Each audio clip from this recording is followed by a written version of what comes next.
Just killed it. You made the decision to play Thiago.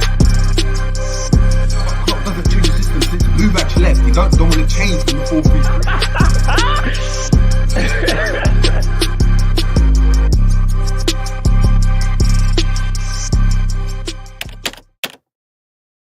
What's going on, lovely people? We are back again on the jerryjam show for another preview. This time, it's the Europa League preview. Apologies about the delay, people. Of course, work calls.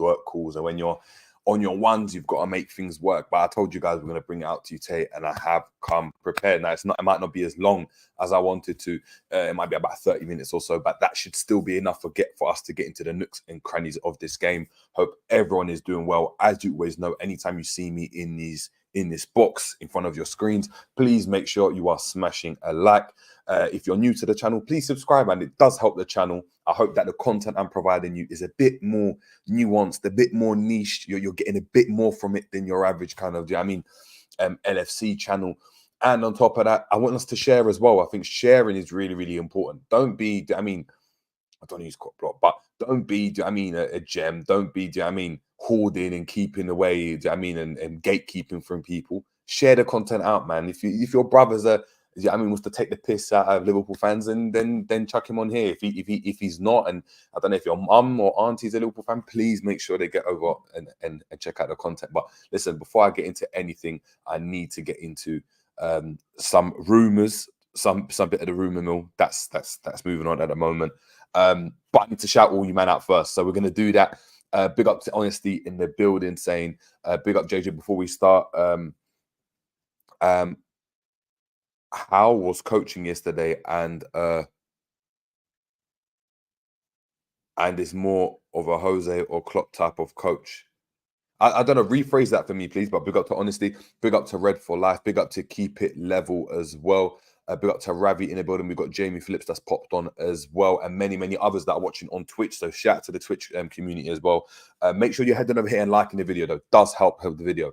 Now, big up to Asher as well. We've got Asher in the building as well. Shout out Asher. Now, he got into there, and this is why he's an OG member. Honesty, breaking the news to us: Liverpool are reportedly exploring options in an attempt to sign Kylian Mbappe. Now, we've been around the block with this news before. It was Mbappe 2020. Was it Mbappe 2020? Was it? Or was it 2022? Please let me know.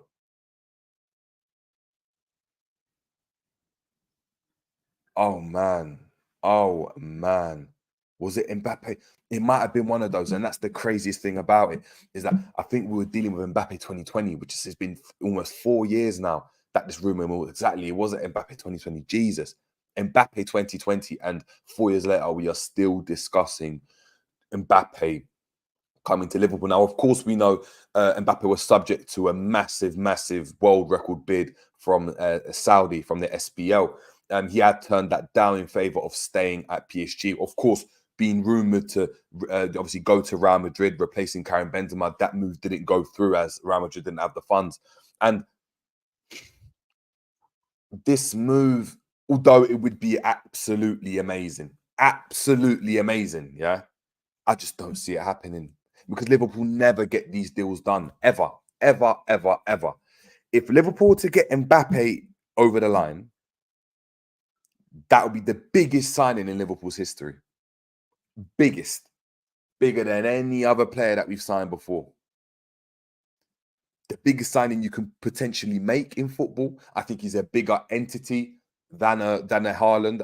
I know there's a debate, Haaland or Mbappe, who you want, but he's a bigger entity. And for me, I just don't see it's going to happen. What we're going to do now is go straight to Dave O'Cropp, and we are going to check out what he's saying.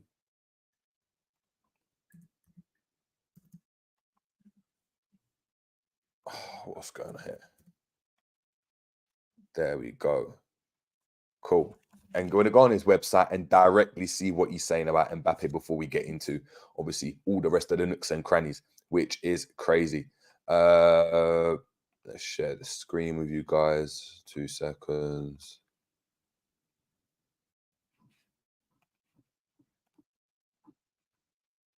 Where is this news? Where is this news?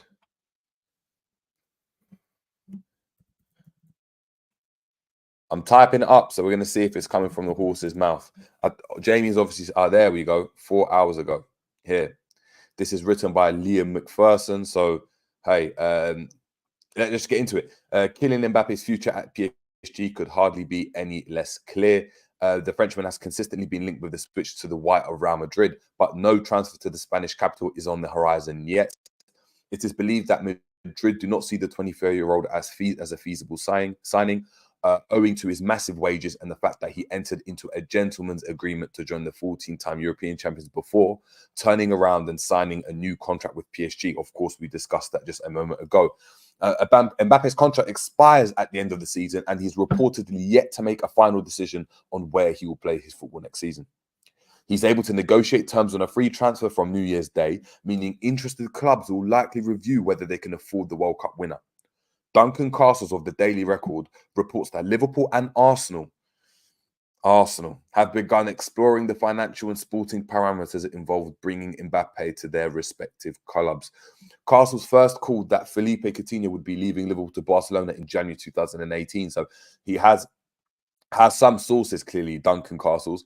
It is believed that the player himself has admired Jurgen Klopp and his style of football for many years. Kylian Mbappe earns a reported $2 million per week from the French champions, which would completely shatter Liverpool's current wage structure and set a dangerous precedent to follow. The Reds have always carefully managed wage demands, and signing Mbappe would be a complete shift in strategy by FSG. Now, we know this because there was a massive debate 2 seasons ago now when Salah was signing his extension. So this is the beginning of last season. Sorry. So yes. So it would be the beginning of last season in the summer. So it's almost been 18 months now ago, where Salah was obviously signed his contract, but a lot of us were looking at the fact that he was earning so much money, thinking, look, is he going to be able to keep up with his performances? With his performances dip like a lot of African players? Clearly, he's been able to obviously carry on going, but 2 million in comparison to what let's say 500 including bonuses, that's a massive increase. Kylian Mbappe admitted to the Telegraph previously that he has had some talks with in the past with Liverpool, stating, "We talked a little bit, not too much. We talked a little bit, but I talked to Liverpool because it's the favourite club of my mum. My mum loves Liverpool. I don't know why. You will have to ask her. It's a good club, and we met them 5 years ago. When I was in Monaco, I met them. It's a big club." L'Equipe previously reported that Liverpool have never broken contact with Mbappe's camp since their initial interest years ago. The French outlet claimed that Liverpool still believe they have a chance of bringing the striker to Anfield in what would undoubtedly be the biggest signing in the club's history, as I just stated. The uneasy relationship between Kylian Mbappe and PSG was well exhibited over the summer transfer window. Of course, we know Mbappe was actually, not allowed to engage in any training and any kind of, he wasn't allowed to come to training, wasn't allowed to actually turn up at the game until he went and kind of had face-to-face talks with PSG that enabled him and welcomed him back into the club or to club facilities. The Parisian club outcasted the French international over contract disputes before reintegrating him back into the team ahead of the new season starting. This was the club's response to Mbappe writing a letter to PSG informing them that under no circumstances will he extend his contract with the club, meaning his PSG contract will expire in 2024, which is next season. Kylian Mbappe would no doubt be an amazing signing for Liverpool, a historic one even. However, the finances that would be involved in bringing the 24-year-old to Anfield would simply be mind-boggling and an obstacle too big to simply look over. That is a lot of content to obviously get into. A lot of content. But as we know there, I just don't see it happening. I think that 2 million price tag, Liverpool would never do it, especially under FSG. If they did that, I mean, a lot of FSG doubters would have to go and put their doubts to the side. We're talking about a player that will be a game changer. What would that do for Nunes? What would that do for certain players? I don't see him really playing, but it will be really, really interesting to go and see. And look, big up to Keep It Level saying, I'm sure I heard somewhere he would be willing to take a pay cut. Yeah, I can see him taking a pay cut, nothing major. I think the only way this deal can get done is using the Nike deal to our advantage. So potentially making an agreement with Nike as our main sponsor to fund a lot of that, and then we repay Nike, or we take less of a percentage from shirt sales and ticket sales as well, because that will go through the roof if we had Mbappe. That's the way I go and see it. Let me know what you think of this. I don't want to get into this too much, but that is the news. That's what we're dealing with, which is obviously crazy. Now we're getting into obviously the game. Now Liverpool have a large game, have a large game in front of them tomorrow. Is it today or tomorrow? Is today Thursday or Wednesday? It's Wednesday. Yeah, so tomorrow. Apologies, people. Losing my mind. Last time out in the Europa League, we probably had our worst performance under Klopp this season. A really poor performance in Toulouse. 3s and 4s all round, if we're being honest. Really poor. Toulouse really done a job on us, and a lot of us assumed, Toulouse would be a difficult game, but would come out victors. We weren't able to go and do that and capitalize on securing, or more or less securing qualification into the next round. We're still in pole position to do that in the league, as we know. We are sitting top of the league at the moment. However, we need to win this game if we want to go and kind of reassure and secure ourselves as top spot in the league. Now, we're facing a LASK team that we did beat away from home, but they did prove to be tricky customers. And what I mean by that is, of course, we made a lot of rotation.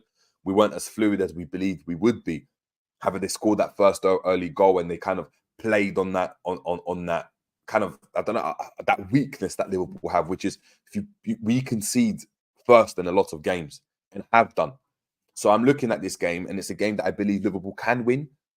But albeit, listen, it will be a tricky game, because LASK have, look, all the teams still have something to fight for. And look, LASK coming to Anfield, we know that can always be a problem. And we saw it with Toulouse when they came to Anfield as well. We had a really actually good performance, but we know that game there, of course, was difficult at first.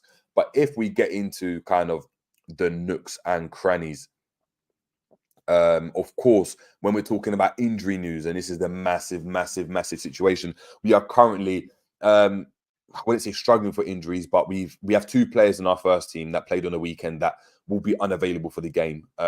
We have obviously Alisson, that suffered obviously a hamstring injury from doing a trivela, or kicking the ball out and then holding his hamstring. It seems as though he won't be available for a week or so, but will be back for the United game potentially. That is something to look out for.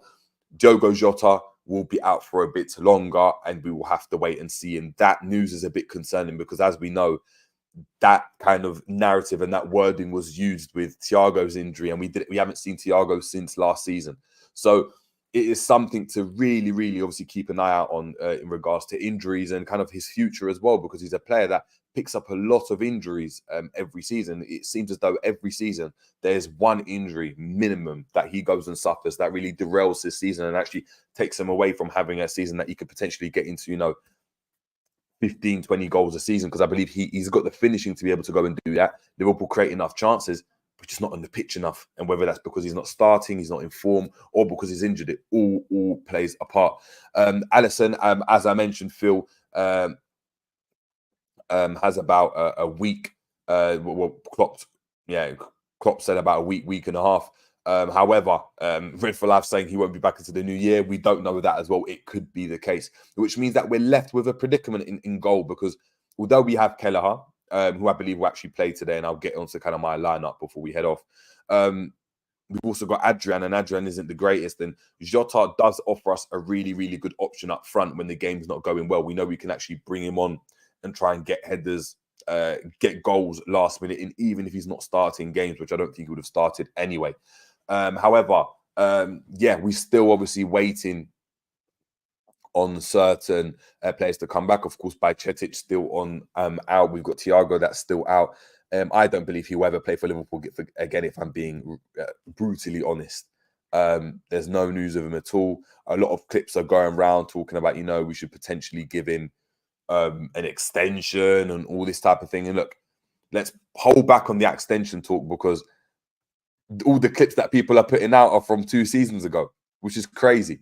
It's absolutely crazy. But lo and behold, let's get into the game here, and let's get into the team that I would go in. I think that's the best way to obviously get involved. Guys, make sure we are please smashing a like. We've got many people in the building. Smashing a like does help the channel grow. It helps me get the motivation and help this channel expose us more as a community. So it means that I can provide more content for you on a regular basis. And that's obviously the plan as always. So please make sure we are smashing a like. You've got burner accounts, use them as well. Please. It does help the channel grow. But of course, this is obviously a lineup. I am going to go with Kelleher in goal. Of course, we've got that injury to Alisson. Oh, sorry, spelled Kelleher wrong. Now, Queef Kelleher, great keeper. I think he's suffering from not playing games now. He's of an age now, 25, going to be, or 24, going to be 25, or 25, going to be 26. I don't actually recall, but he's suffering from not playing games consistently. Look, when you're young, coming into a setup like this, you know, the adrenaline of playing for Liverpool, I mean, it is massive. And look, he's been at Liverpool for a while now. We're talking, what, 2018, 19 season, I believe. You know, when he went in goal against Aston Villa in the Carabao Cup late on, as the obviously first team were going to go and play in the Super Cup. Not Super Cup, I was at Club World Cup. It was a Club World Cup, sorry. So look, he's been at the team for a long while, and I do feel sorry for him because I think he's a really good goalkeeper. I mean, Spurs were potentially interested in him last season, which shows how highly he's regarded in the football game. But you don't play games, you can't prove how well you are, and you're not getting that match time and that match experience, and that's crucial for any player at any level. Kelleher, for me, a really good keeper. Struggled in a few games this season already, and I think that's down to him not being able to play games. Now, with Alisson now injured, for me, this is a great opportunity for him to go and get a run of 3, 4, 5 games on the bounce and really start to establish himself and ultimately push Alisson. Now, I'm not saying he's going to displace Alisson, of course not, but he's got to within himself believe that he can be better than Alisson. Otherwise, he's not doing his role as second in command. And I know it's difficult to do that as a keeper, but you have to be able to go and grab your chance. Kelleher has done that in the past where, you know, there's been an argument for him starting games because Kelleher has been on form, done really well in the Carabao Cup or, you know, in the FA Cup. And of course, Alisson's being Alisson is going to get that nod ahead of him when he's fit. Kelleher now is approaching an age, a similar age to the age we brought Alisson at. And that's something to really remind ourselves of, that if we rate Kelleher this much, for me, personally, I would go and move on. From a Liverpool perspective, it's great, but it will start to hinder him because he's not an experienced keeper as a backup. It's a young keeper. And I think you're better off having an experienced keeper that doesn't play games, that's played a lot already, that can come into a game and really slot in, as opposed to having a 23, 24, 25-year-old that's still young, inexperienced, but doesn't get a lot of game time. So that's a really interesting one, but I'm going to go with Kelleher in goal. Let me know if you'd want Adrian, even if you're watching this obviously now in the chat or on a replay. Let me know if you'd prefer Adrian. I don't want to see that guy. He's put on a bit of weight as well. So, boy, I don't want to see him. At right back, I'm going to go with Joe Gomez. I am. Now, come on, internet.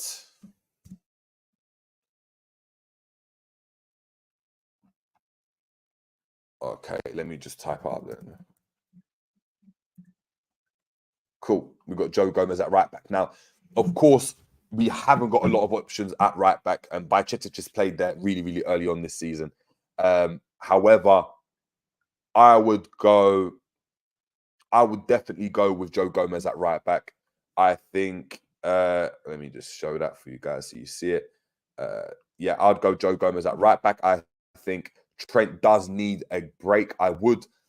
Not a break, but I want to protect Trent because Trent's going to be very vital for what we're doing in the next coming games, especially with Alisson being out. We need that attacking output from him. Very crucial player. He could potentially play, and this is really interesting because we don't know what Klopp really does with these teams. He could potentially go strong, but I would go with Joe Gomez at right back. At centre back here on the right, I'm going to go for a call up for Ibrahima Konate. A player that I don't know is struggling this season. I mean, last season He was arguably our best centre-back. I think he fell off towards the midway point from January or so. Wasn't as consistent as he was in the early part of the season, although he had some really, really good performances at times. I think Matip, when he came back from injury, started coming back into the fold. And Ibrahim Konate, obviously, I think it's a mix of consistency, injuries as well. That hasn't helped him. And it's an interesting one for Konate because shout out to Drift, was saying that he thought obviously this is the season that Konate would establish himself as that I'm the main guy in defense. We didn't know obviously what would happen with Virgil van Dijk. Would he be able to return to the levels he has done this season? But Konate was supposed to be this nailed down starter for us, and at this moment in time, Matip for me is a starter, and I prefer Matip aesthetically as well as what he brings to the team. Now, of course, Ibrahim Konate has got the physical attributes that Matip doesn't have, but when we've got the ball, especially in games, and a lot of games, and the majority of games, even against Man City, it's the IQ, the high level IQ that I really like from Matip. So for me, Matip's one that obviously would be starting, but we're gonna have Konate needs to get some minutes under him, and then I'm gonna go Konza at the back. I think that's a very, very simple decision. I think he's been really, really good. Really happy to see him. And then at left back, we've got a massive problem, man, because of course we've got Tsimikas, who actually had a really, really decent game out to last time out against Man City. But I think he needs a break. I think he does need a break because he's played multiple games week in, week out with Robertson being out, and we can't keep using him because if he gets injured, then we're relying on Chambers in big games, potentially even against United, and we can't have that. We've got Palace coming up as well in a couple of weeks, if it's not next week. So something to look at as well. I personally would be going with Chambers. I think Luke Chambers is the one to go and look at. Has done really, really well when he's played in certain games, and I think he deserves a run out as well. I think at home, this is a game we should be obviously winning.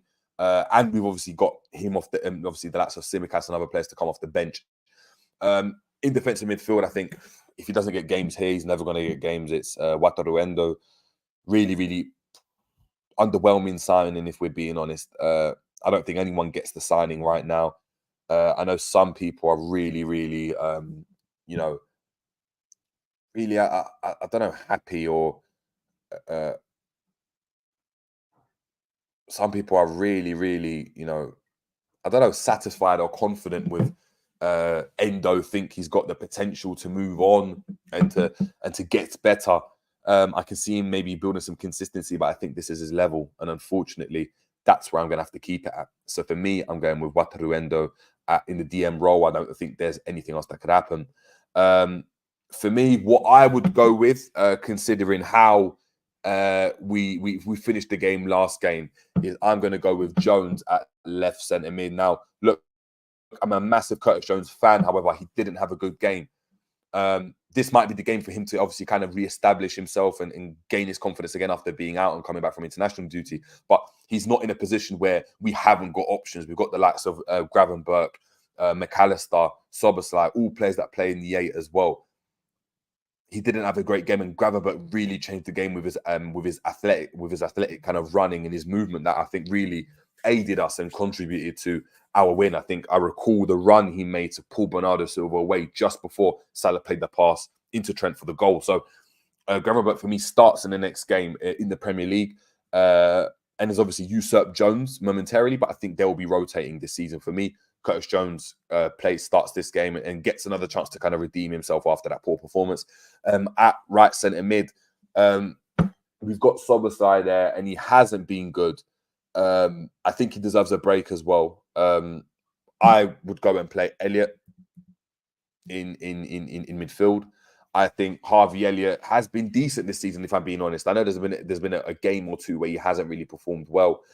When he started games, he actually hasn't done well. I believe it was against Brentford where he was really, really poor.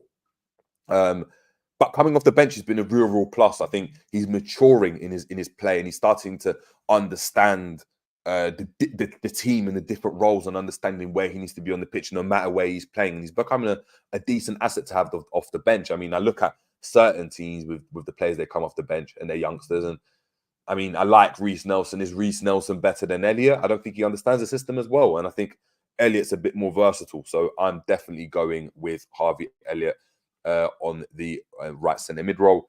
On the left, of course, we have Jota out. And look, Diaz didn't start the game.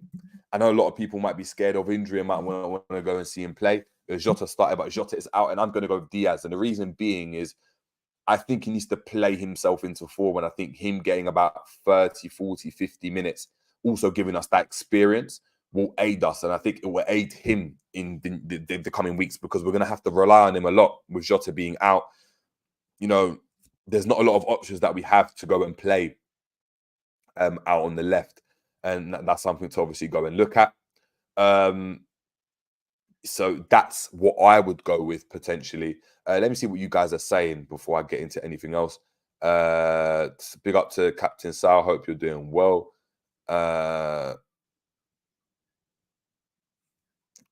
Chambers, yes. Cool, guys. Please make sure you smash the like. On the right is a really interesting one, and this is where I had a problem. Elliot, we haven't seen this, right? It's gonna be difficult. I'm gonna go with Gakpo up front. I think Gakpo needs to start getting some games. He needs to start getting some performances as well. I think Gakpo is, again, struggling to find himself in this Liverpool team. I think he's suffering from not knowing what his position is, where he actually plays, how he benefits the team, how he's able to operate in different positions. And I think that's been a struggle for him this season. But yeah, for me, I'm going with Cody Gakpo up front. And then on the right, I'm going to actually let this guy for you guys. And I can see here, we got Keep It Level saying Doak. We've got Reds for Life saying Doak as well. I think if it's only two people, I'm going to have to agree with you guys. I'm going to go with Ben Doak. I think Ben Doak is going to get a run out. I think it gives Salah a rest. I think he has the support of Cody Gakpo, Diaz, Jones, Elliott. It's a very experienced team. I know it might be our second string team, but if we're looking at, of course, Joe Gomez and Konate, really, really experienced players. Joe Gomez now one of the senior players, longest serving Liverpool player for Liverpool, who'll be captaining this game. We've got Konate, that's of course plays a lot of games, French international. We've got Endo, that is supposed to be this experienced member that has come into our team to kind of replace the experience that we lost with, obviously, Henderson and Fabinho leaving. Curtis Jones, very experienced player now as well. Elliott as well. I understand he's 22, going to be 23, but very experienced. Has played a lot of games now. Has been playing football since he was 16. So a lot of football now. Luis Diaz, of course, experienced first team member. Cody Gakpo as well. And the young players that are supported in this network are, of course, Kelleher, Kwanzaa, Luke Chambers, and Ben Doak, which I think is a very, very good mix. And Kelleher, of course, we know is relatively experienced as well, especially considering the opponents that we're coming up against and the fact that we are going to be at Anfield. So that's the team I'm going with. Kelleher in goal, Joe Gomez at right back, Konate and Kwanzaa at centre back, with Luke Chambers at left back. We've got Endo in the DM role with Curtis Jones and Harvey Elliott just in front in the 2-8 positions. We have Luis Diaz on the left, Ben Doak on the right, with Gakpo playing this false 9 role, and hopefully getting the best out of what Klopp likes, which is having two players, 2-8s that can run really well and travel with the ball. We've got Cody Gakpo that can be rotating as well. We could potentially even be seeing something like this at times, really rotating with themselves, and it gives us a lot of flexibility. And I do want to see Cody Gakpo potentially return to his best in this game. Let me know what you're saying here. We've got Captain Sal saying, I like the look of that. Keep It Level saying, I said further up, Cade got left out of under 21, so he will come on in the second half to replace Doak, in my opinion. Fair enough. That's a really, really good to know. I don't rate Cade Gordon. I know it's so funny. Colin Cousin-Richards actually spoke about Cade Gordon at Derby, said he's a really, really good player, but I don't rate him, really. I don't rate him. So maybe Cade Gordon starts this game. When Reds for Life was saying here, who else can we put instead of Lucho? Probably need him for Fulham on the weekend, and I think we will need him, and I think he comes off in the second half, and I could easily see, you know, us playing Elliott out wide, or Gakpo going on the left and playing someone else, bringing on Nunes. I think we'll rotate in the way we play that. Angel Knight 68 saying, what a Gravenberch instead of Diaz. What about Gravenberch instead of Diaz? He can carry the ball. Maybe so. I just think I'd like to save Gravenberch for the game. Whereas we got Cade Gordon from Jamie Phillips. Keep it level saying, I prefer Gordon over Doak. That's fair. Big up to John Thomas saying, how comes Jota gets injured regularly around this time of the calendar year? I don't know. Maybe maybe he's got a sister that he likes to party with as well. I don't know. But yeah, people. So obviously that's the team that I'm going with. Big up to GTV in the building. Yaga, I hope you're doing well. Let me know what you think of that team. Now I'm going to get into obviously my score predictions. My score predictions have been poor, man, recently. Been really, really poor. I see us winning this game. And I see us winning this game 3-1. I think we win this game 3-1. I think we still concede, even though we're at home. However, I think we'll have a bit too much. And then, of course, we have the likes of Salah, Darwin Núñez, Szoboszlai to come off the bench, Trent Alexander-Arnold, that will obviously make a massive, massive difference in it.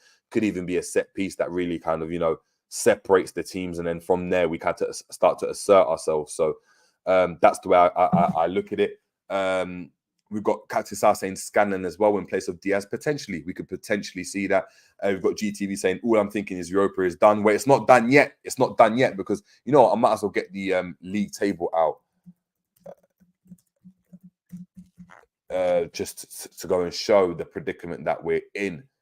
Hold on. Just like I can switch to act right back. Hold on. Cool. Let me share this tab. So, yeah, as we're seeing here, about to end now, people. We're seeing here Liverpool are on 9 points now. Of course, won our last 3 games. We beat obviously LASK, Saint-Gilloise, and Toulouse, but lost beat Toulouse at home, but lost the reverse fixture away at Toulouse. Of course, we've still got LASK to play at Union Saint-Gilloise. Now, the problem we've got is if Toulouse beat Union Saint-Gilloise, they go to 10 points and they go ahead of us, which means that they could potentially start battling for top spot, which means that we don't gain automatic promotion. It's a very tight game. If LASK beat us, then it also come ahead into the game. So that's obviously something to go and look at. But yes, people. Yeah, listen, that's me done. That's me done, people. I need to obviously start heading off as well because I've got some work to do. But big up to everyone in the building. Make sure we are smashing a like. This has been the Europa League preview. My name is Jerry James, and we are out. Take it easy. Boom.